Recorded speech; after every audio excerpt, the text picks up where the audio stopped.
മാറാബോയുടെ ശിഷ്യനെന്നും പറഞ്ഞ് ഇവരെല്ലാവരെയും കബളിപ്പിക്കുകയാണ്. കത്തനാരെ കാണാൻ ഗന്ധർവൻ വരുന്നു, അതും 33 വർഷങ്ങൾക്കു ശേഷം. ഈ പള്ളിക്ക് ചുറ്റും അവൻ ഇരുണ്ട മാന്ത്രികതയുടെ ഒരു വല നെയ്യും. ഈ മേടയിൽ തെളിഞ്ഞ വെളിച്ചം എന്നേക്കുമായി അണയപ്പെടും. ജയസൂര്യയുടെ ബിഗ് ബജറ്റ് ചിത്രം കത്തനാരിൽ അഭിനയിക്കാൻ ഗന്ധർവൻ എത്തുന്നു. പത്മരാജന്റെ ഗന്ധർവനായി മലയാളി പ്രേക്ഷകർക്ക് മുന്നിലെത്തിയ നിതീഷ് ഭരദ്വാജ് ആണ് 33 വർഷങ്ങൾക്കു ശേഷം മലയാളത്തിൽ തിരിച്ചെത്തുന്നത്.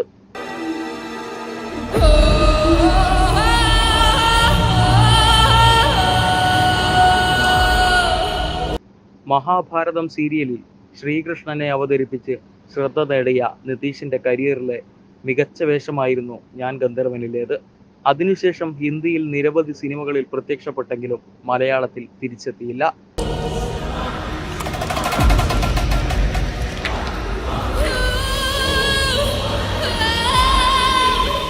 2018 റിലീസ് ചെയ്ത കേദാർനാഥ് എന്ന ബോളിവുഡ് സിനിമയിലാണ് അദ്ദേഹം അവസാനമായി അഭിനയിച്ചത്. അതേസമയം അനുഷ്ക ഷെട്ടി, പ്രഭുദേവ, സാൻഡി മാസ്റ്റർ, കുൽപ്രീത് യാദവ്, ഹരീഷ് ഉത്തമൻ തുടങ്ങിയ വമ്പൻ താരങ്ങളാണ് റോജിൻ തോമസ് സംവിധാനം ചെയ്യുന്ന കത്തനാരിൽ അണിനിരക്കുന്നത്.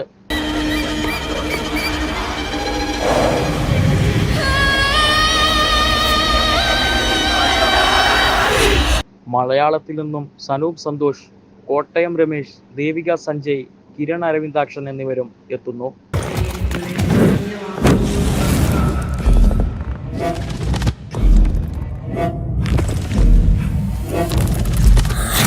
അമാനുഷിക ശക്തികളുണ്ടെന്ന് വിശ്വസിച്ചിരുന്ന കേരളത്തിലെ പുരോഹിതനായ കടമറ്റത്ത് കത്തനാരുടെ കഥകളെ അടിസ്ഥാനമാക്കി ഒരുങ്ങുന്ന ഈ സിനിമ ശ്രീ ഗോകുലം മൂവീസിന്റെ ബാനറിൽ ഗോകുലം ഗോപാലനാണ് നിർവഹിക്കുന്നത്.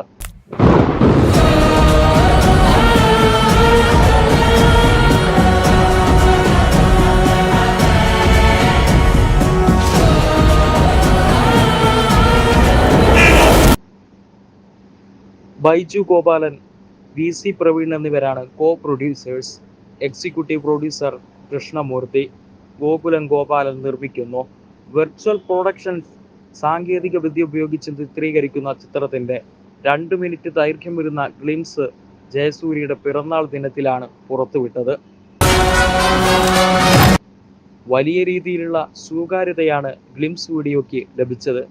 45,000 ചതുരശ്ര അടി വിസ്തീർണമുള്ള മോഡുലാർ ചിത്രീകരണ ഫ്ലോറിലാണ് സിനിമയുടെ പ്രധാന ഭാഗങ്ങൾ ചിത്രീകരിക്കുന്നത്.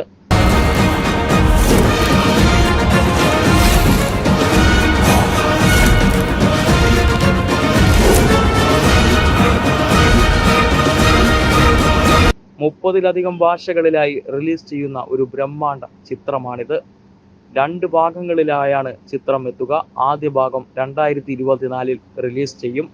രചന R. രാമാനന്ദ്, ഛായാഗ്രാഹണം Neel T. Kunja, action Jungjin Park, Kalai Kingson, സംഗീതം രാഹുൽ സുബ്രഹ്മണ്യൻ ഉണ്ണി, പ്രൊഡക്ഷൻസ് കൺട്രോളർ സിദ്ധു പനക്കൽ എന്നിങ്ങനെയാണ്.